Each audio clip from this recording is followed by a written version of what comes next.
조국혁신당은 어제 김진표 전 국회의장이 회고록에서 밝힌 윤석열 대통령의 12구 참사 특정 세력 배후설 발언에 대해 윤 대통령이 직접 답하라고 논평했습니다.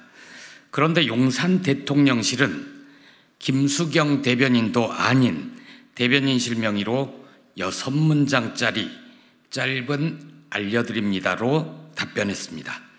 윤 대통령은 비겁하게 대변인실 뒤로 숨어버렸습니다. 대변인실은 윤 대통령과 김 전 의장 두 분이 나눈 대화 내용을 어떻게 알까요? 대변인실이 현장에서 듣지는 못했을 테니 윤 대통령에게 직접 물어봤을까요? 대변인실에 알려드립니다에서 국민들께서 궁금해하는 대목은 딱 한 문장입니다. 국회의장을 지내신 분이 국가조찬 기도회에서 대통령에게 독대를 요청해 나누었던 이야기를 멋대로 편집해서 세상에 알리는 것은 개탄스러운 일이라고 썼습니다. 조국혁신당이 묻습니다. 김 전 의장이 윤 대통령의 어떤 발언을 멋대로 왜곡한 겁니까?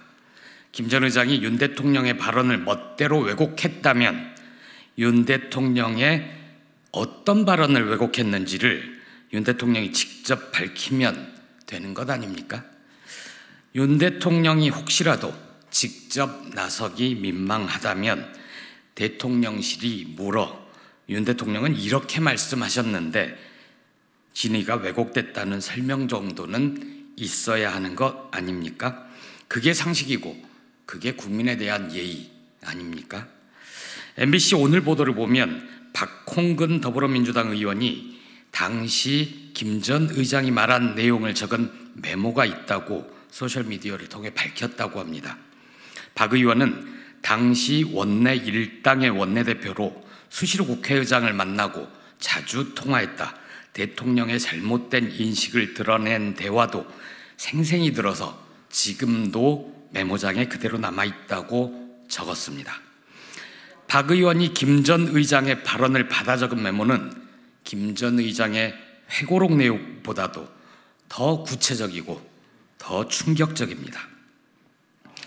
박 의원의 메모에는 MBC, KBS, JTBC 등 좌파 언론들이 사고 2, 3일 전부터 사람이 몰리도록 유도한 방송을 내보낸 이유도 의혹이다. 우발적 발생이 아닌 특정 세력이나 인사에 의한 범죄성 사건의 가능성을 의심으로 갖고 있다. 이런 표현도 등장합니다. 이쯤 되면 정말 윤 대통령이 직접 밝혀야 합니다. 대변인실은 윤 대통령과 김진표 전 의장이 단둘이 만나 12구 참사와 이상민 행정안전부 장관 거취에 대해 논의한 사실을 부인하지는 못하는 것 같습니다. 그러니 이제 윤 대통령이 어떻게 얘기를 했는지, 김 전 의장이 어느 대목을 멋대로 왜곡했는지를 직접 밝히기를 바랍니다. 대변인실 말고 다른 사람 입을 빌리지 말고 윤 대통령이 직접 밝히길 바랍니다. 조국혁신당은 윤 대통령이 직접 두 번의 대화 전말을 밝힐 때까지 계속 묻겠습니다.